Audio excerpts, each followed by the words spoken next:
The movie revolves around a troubled youth named Mike Tyson, who aspires to become a professional boxer. As he grows up, he gets himself involved with the wrong group of friends. One day, Mike is getting peer pressured into attacking a group of neighborhood boys with a gun. He confronts and shoots the kids, but luckily no one is injured. However, he soon finds out that his friends have ditched him, and so he also flees the scene. Mike involves himself in similar situations, and by the age of 13, he has been arrested 38 times. This results in him getting incarcerated and put inside of Tryon Juvenile Detention Center. It is there where Mike's emerging boxing ability was recognized by a former boxer named Bobby Stewart. After several months of training, Bobby brings him to Catskill, a boxing gym club in New York City, and introduces him to the renowned trainer, Cus D'Amato. Mike engages in a sparring session with a boxer from the club, and Cus is instantly impressed with his strength and potential. As a result, he decides to take Mike under his wing and invites him to stay at his home, where he trains his other fighters. Upon arriving at the house, Cus introduces Mike to his wife, Camille. However, she appears to be frustrated with Mike's addition to the house, as they already have a sufficient number of people living there. From then on, Cus begins to rigorously train Mike to make him one of the best fighters. One day, a 16-year-old Mike gets the unfortunate news that his mother has passed away. So he travels back home to Brooklyn to attend her funeral, heartbroken. Despite the somber occasion, Mike doesn't spend much time in Brooklyn and instead returns to New York to continue his training. In remembrance of his mother, he decides to build a pigeon coop outside the home where he's staying, which serves as a touching tribute to her memory. One day, Cus approaches a grieving Mike and motivates him by saying that a professional boxer keeps pushing on no matter what he's feeling or going through. Cus then passes down a gold pin to Mike, which was given to him by the legendary boxer Muhammad Ali. This makes him ecstatic and further fuels his drive to train for his upcoming fight. The movie then cuts to the Junior Olympics of 1982, where Mike makes his first amateur boxing fight debut. To everyone's shock, he wins the fight with a TKO, just 8 seconds into the first round. Meanwhile, it turns out that Cus wanted to adopt Mike, so he informs his wife about it. Surprisingly, Camille wholeheartedly accepts the decision, as she too wants him to stay with them forever. When Mike returns to New York, he's overjoyed to learn that he will be adopted by Cus and Camille, and the prospect of a brighter future fills him with hope. The next day, he's introduced to 2 boxing managers named Jimmy Jacobs and Bill Clayton. Cus tells Mike that they will help to keep him out of any sort of trouble that may arise in his journey to become number 1. After his first proper boxing match, Mike's old and bad habits start to resurface, causing him to slack off in his training and become a difficult pupil. Teddy, one of the trainers, tries to talk to Cus about Mike's behavior, but to no avail.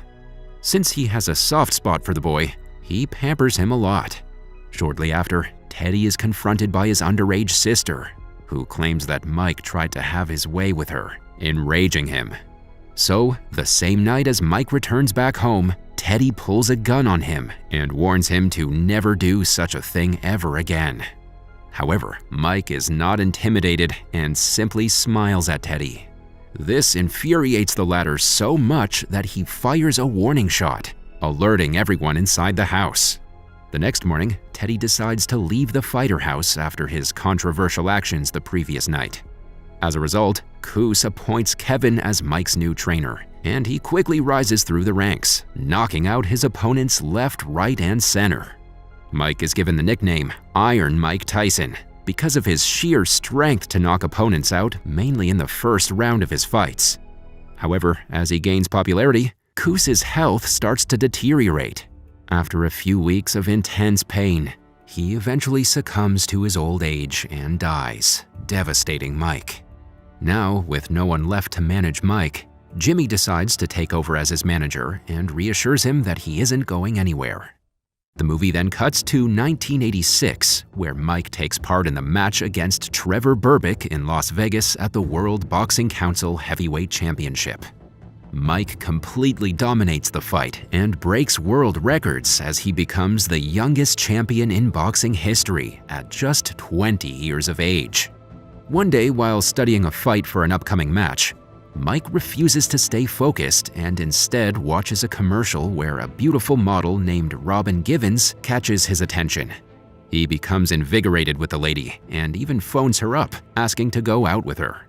Luckily, she shows up at his next fight against Tony Tucker. Mike performs poorly in the early rounds because of the pressure of Robin being there. However, Kevin notices this, and with a little motivation, Mike finally puts on an entertaining show and wins the match, retaining his heavyweight title. After the game, Mike and Robin head home in a limousine, where one thing leads to another, and they have coitus. They also start an official and public relationship. A year later, Mike gets married to a 3-month-old pregnant Robin in secret.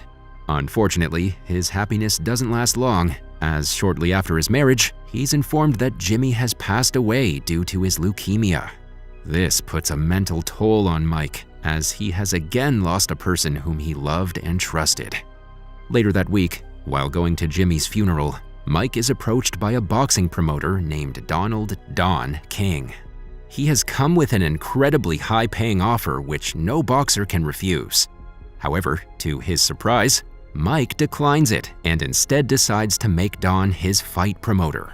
Following this decision, a lot of controversy surrounding Bill and Don start to circulate as the two fight over Mike's future contract. After a while of back and forth, Robin also joins in on the controversy, accusing Bill and Don of swindling Mike and using him for money. A few months later, Mike and Robin suffer from a miscarriage, further stressing Mike out, and he slacks off in his training. One day, he shows up at the boxing club after many days of absence and gets scolded by Kevin for his carelessness. Mike, however, couldn't care less and begins to train recklessly. Frustrated with his attitude, Kevin says that Robin wasn't even pregnant to begin with, and that he is sulking for no reason. It is then revealed that Robin had actually lied about getting pregnant in order to manipulate Mike into marrying her.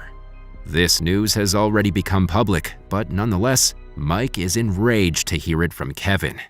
So in response to this, he calls 2 trainers one by one and brutally knocks them out. The movie then cuts to 1988 to the night of one of Mike's biggest fights with Michael Spinks.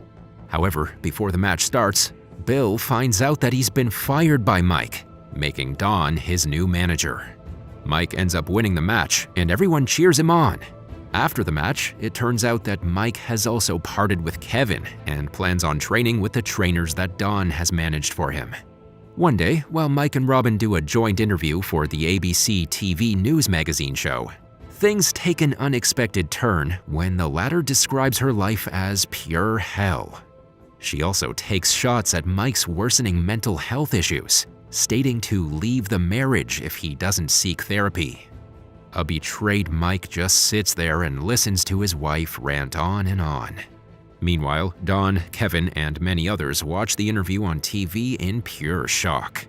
This leads to many disputes and arguments between the couple, even to the point when police are called to their property to handle the situation. In one instance, the cops arrive to witness Mike throwing a tantrum and breaking several household items, while Robin and her mother decide to move out of the house. A few days after the incident, Mike and Don watch Robin on TV telling the press that Mike has become an emotionally abusive husband, also announcing that she's filed for divorce. To loosen up and unwind, Mike goes on a night out to a club where he's approached by many women who want to have fun. Amidst the crowd, he's confronted by an old opponent of his who starts to run his mouth to Mike and insults him as well as Robin. In a fit of rage, Mike swings at the boxer and takes him down before fleeing the scene in his limo. The movie fast-forwards to a year later in 1990, in Tokyo, Japan, to Mike's next professional fight against Buster Douglas. However, it's clear that he's lost direction in his career because of the stress and disarray from his personal life. As a result, Mike performs poorly in the fight and continuously gets beaten around the ring. He does manage to knock Buster down, but the latter immediately gets back up on his feet and lands even harder blows.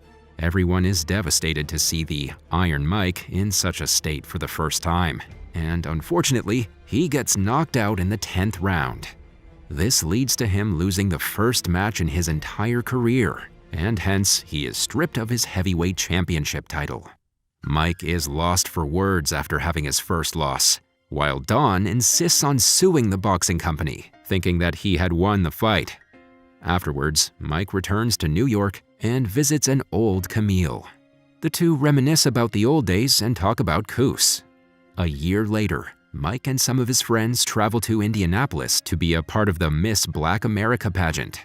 They head over to meet some of the girls who will be participating in the event, and Mike lays his eyes on one of them named Desiree Washington. The same evening, he calls up the hostel that Desiree and her friends are staying at and requests for her.